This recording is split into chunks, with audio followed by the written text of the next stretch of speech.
ഈശോമിശിഹായ്ക്ക് സ്തുതിയായിരിക്കട്ടെ. കരുണയുടെ അവസാന മണിക്കൂർ 4. യേശുവിൻ്റെ മഹത്വപൂർണമായ വരവിൻ്റെ അടയാളങ്ങൾ. എ. വിശ്വാസം നശിക്കുന്നതിനും വിശ്വാസത്യാഗത്തിന് തന്നെയും കാരണമാകുന്ന അബദ്ധ പ്രബോധനങ്ങൾ പ്രചരിക്കുന്നതാണ് ആദ്യത്തെ അടയാളം. സുവിശേഷ സത്യം പഠിപ്പിക്കുന്നത് പണ്ടേ അവസാനിപ്പിക്കുകയും അതിന് പകരം മനുഷ്യബുദ്ധിയിൽ ഉരുത്തിരിഞ്ഞ പാഷാണ്ഡതകൾ പഠിപ്പിക്കുകയും ചെയ്യുന്ന വ്യാജ ഗുരുക്കന്മാരും ദൈവശാസ്ത്രജ്ഞരുമാണ് ഈ അബദ്ധ പ്രബോധനങ്ങൾ പ്രചരിപ്പിക്കുന്നത്. മത്തായി 24:5, 9, 2 പത്രോസ് 2-ാം 1-3 ഇവിടെയെല്ലാം നിങ്ങൾക്ക് അതിനെക്കുറിച്ച് വിവരിച്ചിരിക്കുന്നത് കാണാൻ സാധിക്കും. ബി. യുദ്ധങ്ങൾ വ്യാപകമാകുന്നതും എങ്ങും പടരുന്ന ആക്രമവും വിദ്വേഷവും സ്നേഹരാഹിത്യവുമാണ് രണ്ടാമത്തെ അടയാളം.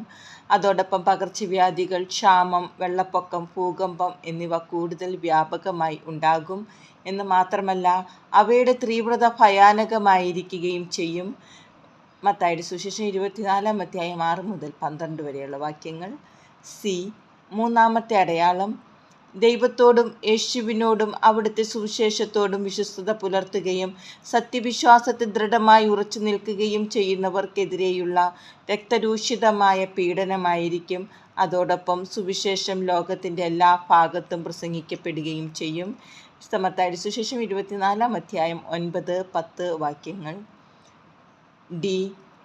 ക്രിസ്തുവിരോധിയായ എതിർക്രിസ്തു നടത്തുന്ന കൊടിയ ദൈവദൂഷണമാണ് നാലാമത്തെ അടയാളം.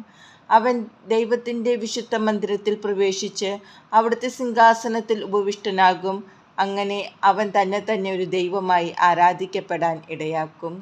ഇക്കാര്യം 2 തെസ്സലോനിക്കർ 2-ാം 4-9, മത്തായി 24-ാം 15, ദാനിയേൽ 12-ാം 9-12 വരെയുള്ള വാക്യത്തിലും കാണാൻ കഴിയും. ഈ ആകാശവിതാനത്തിൽ സംഭവിക്കുന്ന സാധാരണ പ്രതിഭാസങ്ങളാണ് അഞ്ചാമത്തെ അടയാളം. ഫാത്തിമയിൽ എൻ്റെ അവസാന പ്രത്യക്ഷീകരണത്തിൽ സംഭവിച്ച സൂര്യാത്ഭുതം ഓർമ്മിക്കുക.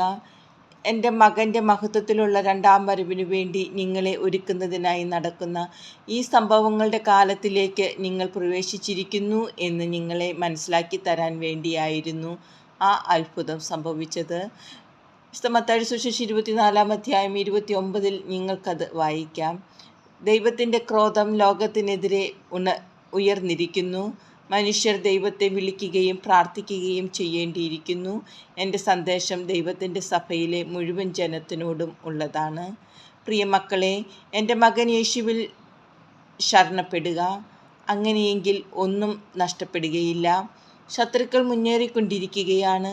എങ്കിലും നീതിമാന്മാർക്കായി ദൈവത്തിൻ്റെ വിജയം വന്നെത്തുക തന്നെ ചെയ്യും. നിങ്ങൾ ഒരു മഹാപീഡനത്തിൻ്റെ കാലത്താണ് ജീവിക്കുന്നത്.